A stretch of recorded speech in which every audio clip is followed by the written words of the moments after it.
காரைக்கால் பொதுக்கூட்டத்தில் பங்கேற்பதற்காக மத்திய உள்துறை அமைச்சர் அமித்ஷா மேரியட் ஹோட்டலில் இருந்து கார் மூலம் திருச்சி விமான நிலையத்திற்கு செல்கிறார். விவரங்களை செய்தியாளர் கலைவேந்தன் கூற கேட்கலாம். கலைவேந்தன் வணக்கம், விவரங்களை பதிவு செய்யலாம். வணக்கம். தமிழகம் மற்றும் காரைக்காலில் 2 நாட்கள் சுற்றுப்பயணம் மேற்கொள்ள மத்திய உள்துறை அமைச்சர் அமித்ஷா தனி விமானம் மூலம் நேற்று இரவு திருச்சி வந்தார். இரவு திருச்சி நட்சத்திர விடுதியில் தங்கி இன்று தற்போது விமான நிலையம் நோக்கி செல்கிறார். அங்கே விமான நிலையத்தில் இங்கிருந்து கார் மூலம் செல்லும் அவர் அங்கிருந்து ஹெலிகாப்டர் மூலம் காரைக்கால் செல்கிறார். காரைக்கால் கணிச்சிக்குரிய அரசு பாலிடெக்னிக் கல்லூரி வளாகத்தில் அமைக்கப்பட்டுள்ள ஹெலிபேடில் இறங்கி கார் மூலம் காரைக்கால் நகராட்சி திடலுக்கு சென்று 11:30 சென்று அங்கு நடைபெறும் பொதுக்கூட்டத்தில் பங்கேற்கிறார். முன்னதாக அங்கிருந்து அதாவது ஓட்டலில் இருந்து புறப்பட்ட அமித்ஷாவுடன் மத்திய இணையமைச்சர் எல்முருகன் உள்ளிட்ட பலர் உடன் செல்கின்றனர்.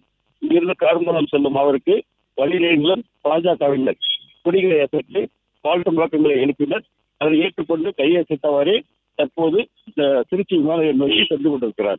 பிளே ஸ்டோர் மற்றும் ஆப் ஸ்டோரில் இருந்து பாலிமர் செயலியை QR கோடு மூலம் பதிவிறக்கம் செய்யுங்கள். செய்திகளை உடனுக்குடன் பெறுங்கள்.